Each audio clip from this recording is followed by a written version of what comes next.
Rockies fans! For those of you that have traveled from outside the state, thank you and welcome to colorful Colorado. 17 reflects a boat in the garage, where his father Jerry shaped a swing with a net and a tee after their legendary Rod Carew.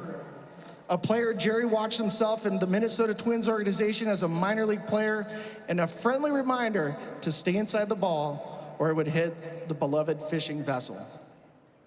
17 represents a batting cage in Wyoming, where a future major leaguer mirrored his swing after Rocky Slugger.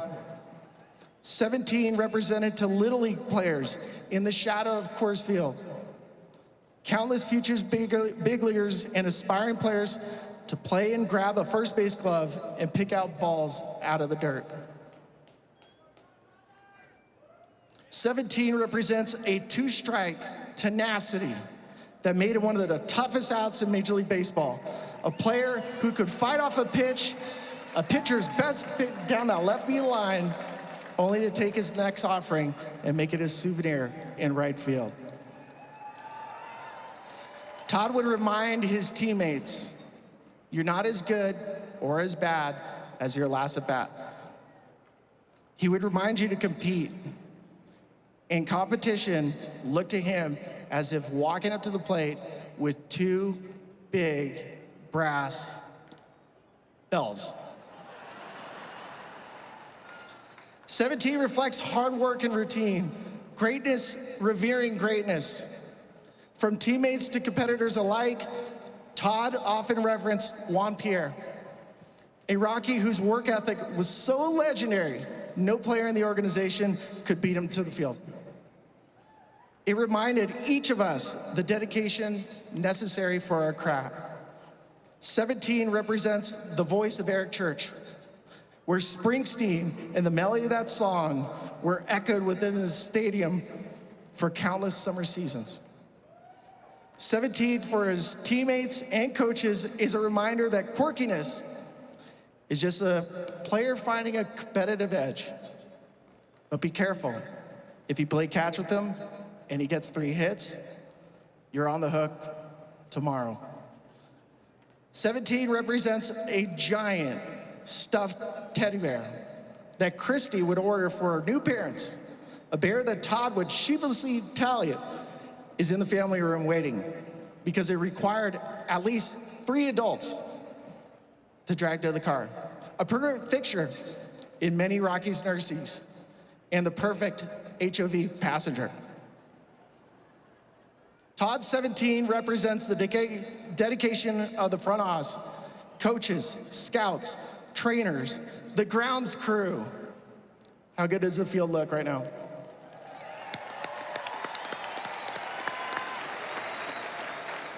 The family room and the clubhouse attendants. 17 represents every rival he faced. A fan's sign in the outfield. 17 represents a young player whose dreams of following his footsteps, a Coors Field employee and an usher who has seen every single Todd Helton home game. Truth. 17 reflects bus rides, plane rides, dinner tables, card tables, training tables, early BP, pregame BP, in-game BP, post-game BP, off-day BP. Come on, man. 17 represents TV trucks and crews, the press box and broadcast booths, where media spent countless hours and shared their greatest memories and calls watching him play. Todd's plaque in Cooperstown will forever be a testament to all of you. All the incredible Rockies fans who supported Todd throughout the ups and downs, who never wavered. It shows the dedication of the Rockies owners, Jerry McMorris, a mentor and a friend, to all the Montforts, Dick and Charlie, who ensured his legacy remained here with one organization. All who have supported him both on and off the field. Todd's number embodies the Colorado Rockies, a team that grew with a city by a region that has supported the team since its historic inception. From Denver to the Front Range and across neighboring states like New Mexico, Wyoming, Nebraska, Kansas, Montana, Utah. 17 is a number that unites us all. Ultimately, 17 reflects us. The iconic moment where Todd received the final out to send this organization and its fan base to its first World Series berth with a National League pennant in 2007.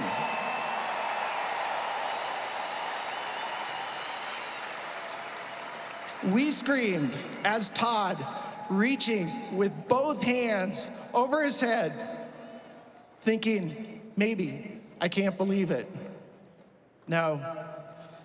Todd was saying, I told you we could. Maybe a little, I can't believe it. In Todd Helton, we find a legacy of loyalty, hard work, and humility. A man who treated everyone with respect, leaving behind a path for future big leaguers, future fans, and a person to aspire to. Today, we honor not just a player, but a pillar of our community. Thank you, Todd, number 17.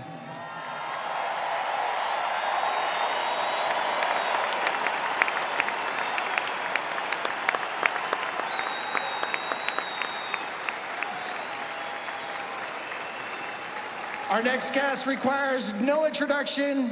He's one number up for 17, another wonderful reflection of his family and community, a teammate of Todd, a two-time Super Bowl champ, including Super Bowl 50 here in Colorado with the Broncos, number 18, Peyton Manning.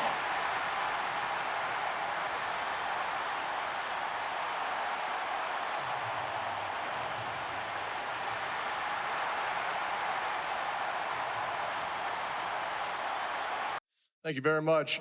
Todd Helton and I have known each other for more than 3 decades. A real friend doesn't have to tell you he's your friend, so I'm not going to start now. But in 1994, as quarterbacks fighting for the same job at the University of Tennessee, he became a permanent fixture in my life. As you can see in this picture on the Jumbotron, Todd looked the part of elite quarterback back in 1994. As for me, in this picture, my braces hadn't kicked in yet, and my chin strap gave me really bad acne. At that time, I don't think either of us could have imagined the unbreakable bonds we have forged or the paths we have taken. Todd was clearly different even back then. He just had a certain swagger to him. He was the only football player I've ever known who would carry a can of Skol in his football pants during practice. And he was also one of the toughest athletes I had ever seen. In our first game in the '94 season, Todd crack-blocked a linebacker and absolutely knocked the crap out of him. I had never seen a quarterback do that before. Though we were both recruited as quarterbacks, Todd was always a baseball guy. As he said in his Cooperstown Hall of Fame induction, "I'm just a ball player." Our quarterbacks coach, David Cutcliffe, and I would go down to listen to Todd take batting practice. And notice, I didn't say we watched. I said we listened. Because when Todd Helton hit the baseball, it just sounded totally different. You just knew something special was going on. Over the years, our trust in each other became our bond. I was playing for the Colts when I seriously injured my neck, and people speculated that my career could be over. At the same time, there was an NFL lockout, and players were barred from using the team's medical training room. I was on my own, or so I thought. Then I got a call from Todd. "Come to Denver," he said, "to rehab with the Rockies trainers." He touted their excellence with arm rehab, and he had a car and hotel waiting for me. Now, I've witnessed a lot of kindness in the world, but Todd's was real, timely, and focused on me when I needed it most. With those selfless acts, Todd gave a masterclass in authentic kindness at its best, and I am forever grateful. I can confidently speak for Todd's former teammates that we all knew he would do anything for us, and we would all do the same for him. Todd Helton is the prime example of exemplary athletic skill commingled with humanity. His athletic feats landed him at the top of his sport and in the Baseball Hall of Fame. However, his humanity ensconced Todd in the Friendship Hall of Fame, and we are all lucky to have him in our lives. Congratulations, Todd, on this tremendous honor. Nobody deserves it more than you. We love you, pal.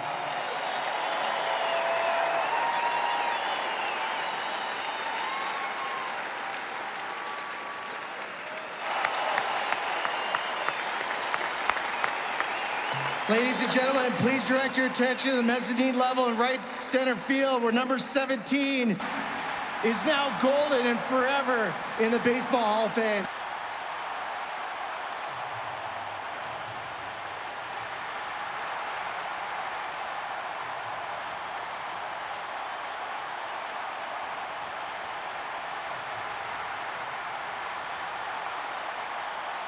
Now, before you talk, Todd, we want to give you a couple gifts. Tonight, the Rockies would like to present Todd with a replica of his number 17, which was produced by Sign Shop and Illuminated. The outer ring is 24-karat gold.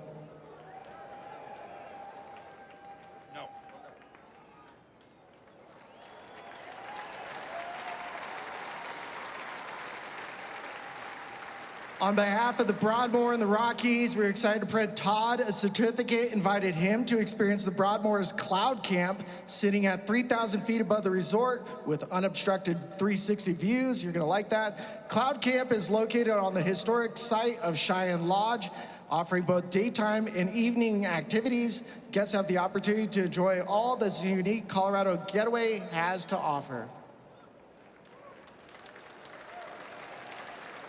Todd, you're gonna get an exclusive bat commissioned by the Rockies. Authentics from Pillbox Bat Company is one of 3 ever made. The bat is hand-turned in-house. It features the Helton Hall of Fame logo and purple and silver design elements, which are hand-painted, and feature hand-laid silver leaf, completed by one single artist. The care, craftsmanship, and artistry that went into this bat are only befitting Todd Helton, a player whose dedication and his career to excellence here at Coors Field. That thing's nice.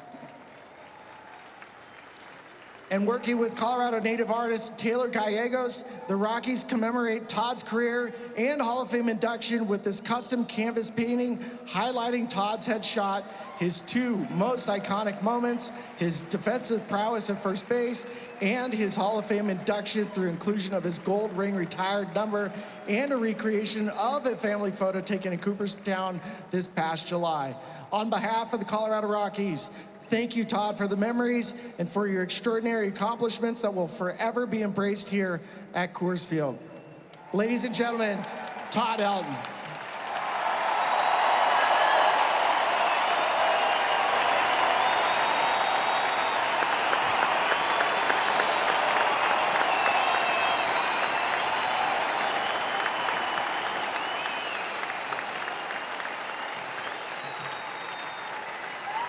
Rockies fans, it's great to be back home.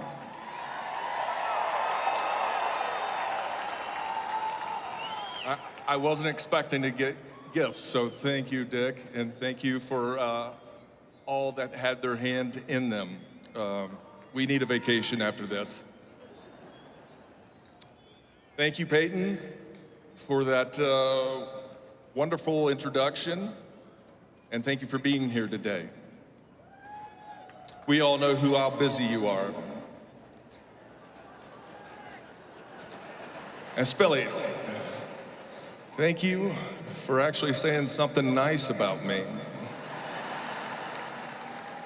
I thought you were just gonna crack jokes for like 10 minutes or something. I'd also like to thank Jim Kellogg for your friendship and given me the honor and curse of speaking behind Peyton Manning. Now, Peyton, you and I have come a long way since being 18 or 19 years old at the University of Tennessee.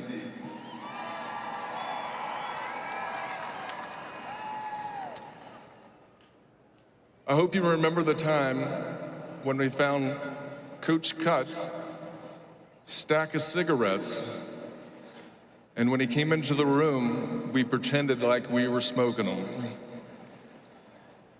He didn't like that too much, but at least we got a kick out of it. My girls are now 21 and 14. They were both born in Denver and literally grew up here at Coors Field.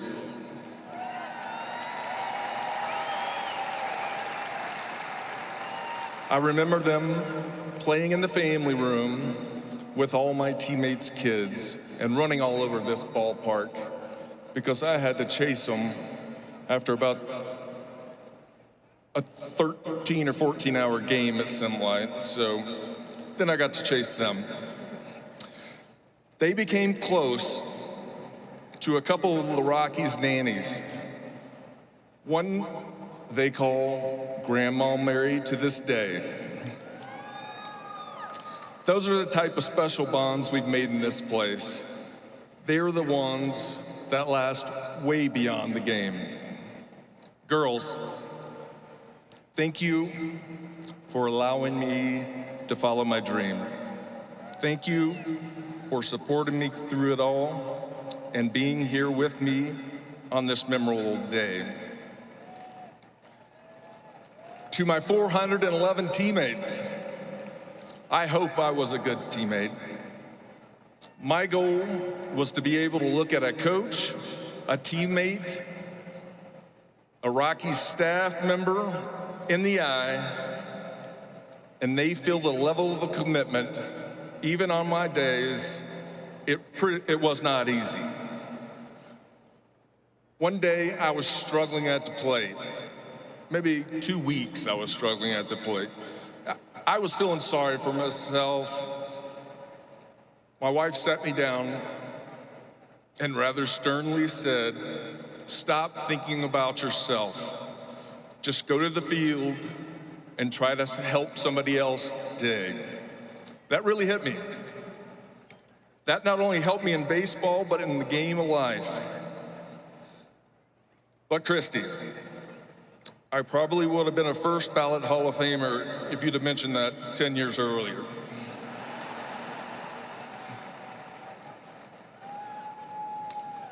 I had the privilege of playing under 5 different managers. They each had their own unique approach to leadership. One in particular, Buddy Bell, came at the perfect time. Every day, Buddy would stand at second base and hit balls hard as he could at me. He was an absolute wizard with a fungo bat. The first day of this, Buddy handed me a football helmet and a chest protector, pretty much grabbed me by my neck and took me out to first base. And I needed both the helmet and the chest protector.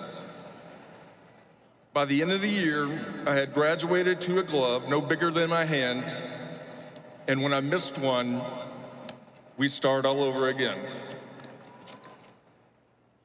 Buddy Bell reminded me a lot of my dad in that way.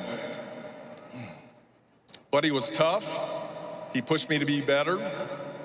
I am grateful for the impact he had on me. Buddy said, when you're done playing, you want to be remembered as a good teammate. I truly hope I was.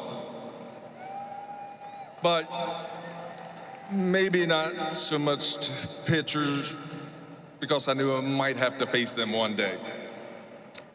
One of my favorite memories is when my teammate, Brian Fuentes, who I love, signed something at the end of the season with the inscription, "Todd, to the best teammate I never knew." I love that, and I have it on my wall at home. There's a saying in baseball, don't get Wally pipped. In 1925, Wally Pipp was the starting first baseman for the New York Yankees. Before a game, he asked to be pulled from the lineup because of a simple headache. The coach called in 21-year-old Lou Gehrig and launched his epic career as a Yankee starting first baseman. He stayed in for Pip, a record-setting 2,130 consecutive games. I did not want to be Wally Pipped. Rain or pain, I wanted to be there. I wanted my teammates to know they could depend on me. I wanted my greatest ability to be my dependability. I wanted them to know that we were playing for the same goal. I was not there for myself. I was just there to do my part. To the Rockies fans, this is why we're here.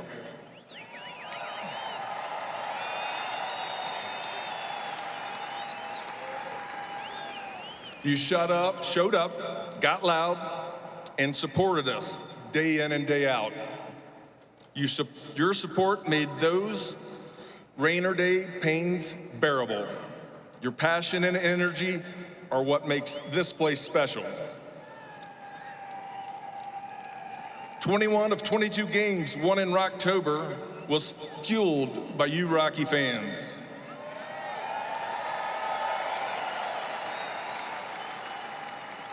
I hope these young ball players over here experience that type of passion, because that feeling is the way you play the game, is why you play the game.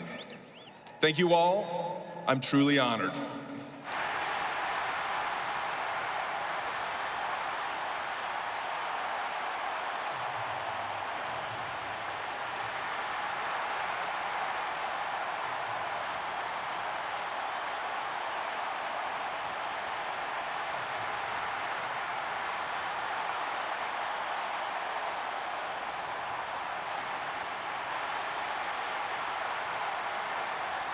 Padres, thank you.